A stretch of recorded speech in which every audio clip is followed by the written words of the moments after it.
এই যে আবারও 11 দিনের জন্য রাস্তায় নামে আসলো, এটা কি ঠিক করলো? না, এটা অযৌক্তিক কারবার। এটা সংবিধানেও নাই। এটা আজকে 2 মাস হইলো সরকার বসার, তারা কি পাইলো কি না পাইলো তার মধ্যে আন্দোলন।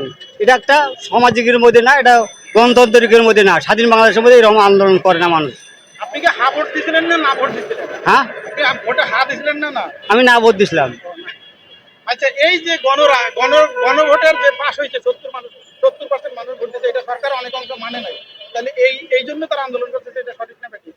এটা সঠিক, আর এটা তো এটা সংসদে আইন পাস করতে হবে।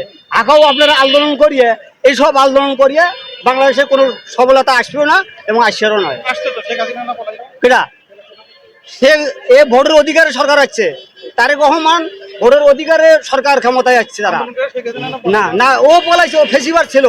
তারেক রহমান ফেসিবাদ না, এবং সে আচ্ছা, পলাবে মেনে না। নিবে তারেক রহমান আপনার মনে হয়? হ্যাঁ, মেনে নেবে কেটা এই গণরায়গুলো মেনে নেবে? সেটা এখন আইনের উপর করতেছে। সংবিধানে যদি থাকে সে মানিয়ে নেবে। নির্বাচনের আগে তারা বলছিল আমরা মেনে নিব, তাহলে কেরা? এখন মানতেছে না কেন? এটা হলো আইনের খেলা। এটা হলো সংসদে যদি আইনের মন্ত্রিসভায় যদি পাস করতে পারে তাহলে পাস করবে। এটা আন্দোলন করে কোনোদিন সফলতা আসবে না।